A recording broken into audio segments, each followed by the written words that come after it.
After having to leave France, Farel and Calvin moved and worked elsewhere. Farel came here to the Geneva area, and he had success in the villages and hamlets that surrounded the town of Geneva. But when he came into the city, he was initially rejected and had to leave the city. Another man who tried the work of reform here was a schoolmaster by the name of Frommen, and he had some success. Calvin also found his way to the city, though not by design. There was a road blockage because an army was in the road, and he had to divert, and he came through Geneva. He was planning to just pass through, but the believers here implored him to stay and assist the work of reform. And though initially reluctant, he eventually decided to stay.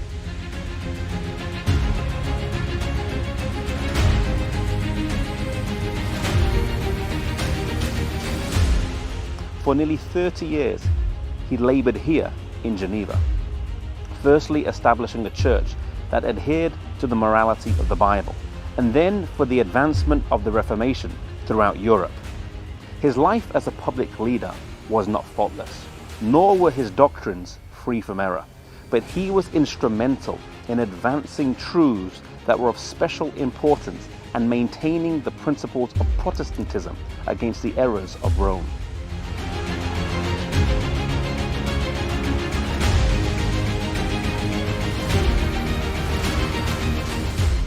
Sometimes you can learn a lot about someone by what their enemies say about them at their death.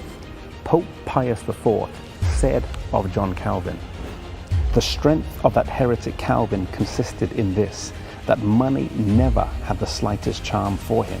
If I had such servants, my dominion would extend from sea to sea."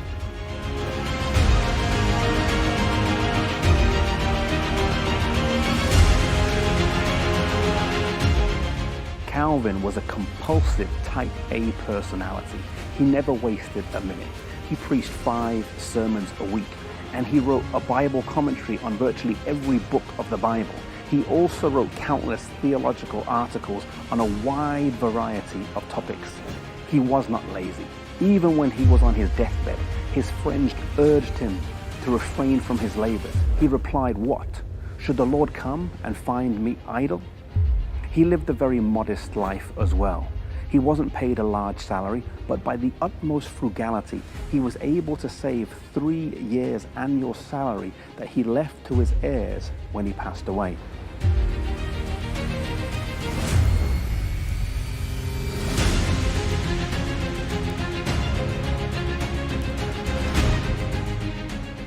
From Calvin's life, we learn. He's a man who sent missionaries throughout Europe. He's a man who wrote books and sent them throughout Europe. He's a man that had an influence far more wider reaching than just his church. But really, he started off just as the pastor of a church in Geneva. From small beginnings, he had a great influence. In Luke 16 verse 10, the Bible tells us, "He that is faithful in that which is least will be faithful also in that which is much." May we be faithful wherever God has placed us, in whatever small place or small thing it is, that we may be faithful should God give us greater responsibilities or a greater sphere of influence.